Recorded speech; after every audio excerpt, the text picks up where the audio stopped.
Chemical reactions and equations, कोई भी चीज किन किन चीजों से मिलकर बनी है वही कहलाते हैं उसके अंदर के केमिकल्स। और आपने अपने जीवन में किसी न किसी पौधे को वृक्ष बनते हुए देखा होगा। इस पौधे से वृक्ष बनने की प्रोसेस में कुछ चेंजेस देखने को मिले, उसकी शेप बदल गई, उसका साइज बदल गया, उसका टेक्सचर बदल गया।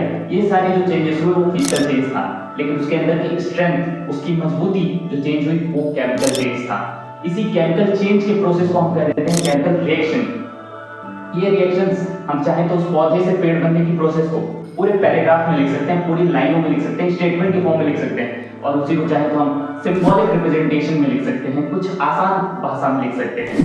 किसी भी मुश्किल से मुश्किल चीजों को एक सिंबॉलिक रिप्रेजेंटेशन देके आसान भाषा में लिखना, आसान तरीके से लिखना, ये कहलाता है हमारा केमिकल इक्वेशन।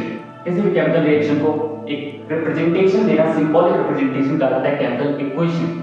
इतने सारे केमिकल रिएक्शंस हैं इस चैप्टर में, पढ़ना बहुत मुश्किल है, और किसी भी चीज को अगर पढ़ना मुश्किल होता है तो हम उसे कैटेगरीज में बांट सकते हैं कि पढ़ना आसान हो जाए।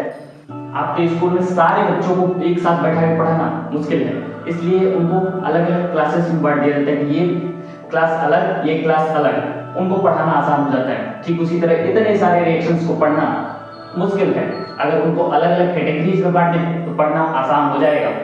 अगर हमारे बांटने का बेसिस कि हम किस बेस पर बांट रहे हैं इनको, अगर ये बेसिस ये है कि मॉलिक्यूल्स कैसे रिएक्ट कर रहे हैं, तो हमारे पास चार बेसिस आते हैं, चार टाइप ऑफ रिएक्शंस आते हैं। Combination reaction, decomposition reaction, displacement reaction and displacement reaction.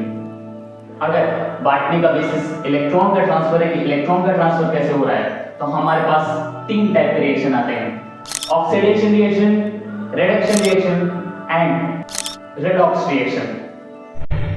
अगर किसी भी चीज, खाने वाली चीज का ऑक्सीडेशन हो रहा है, खाने वाली चीज ऑक्सीजन के साथ रिएक्ट करके खराब हो रही है, तो उसे हम कह देते हैं रेंसिडिटी।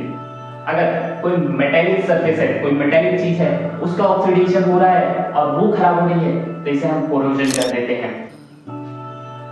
अगर हमारे बांटने का बेसिस हीट का ट्रांसफर है, एनर्जी का ट्रांसफर है, कि एनर्जी हमको देनी पड़ रही है या उस रिएक्शन से एनर्जी मिल रही है, तो हमारे पास दो टाइप ऑफ रिएक्शंस आते हैं, एक्सोथर्मिक एंड एंडोथर्मिक रिएक्शंस।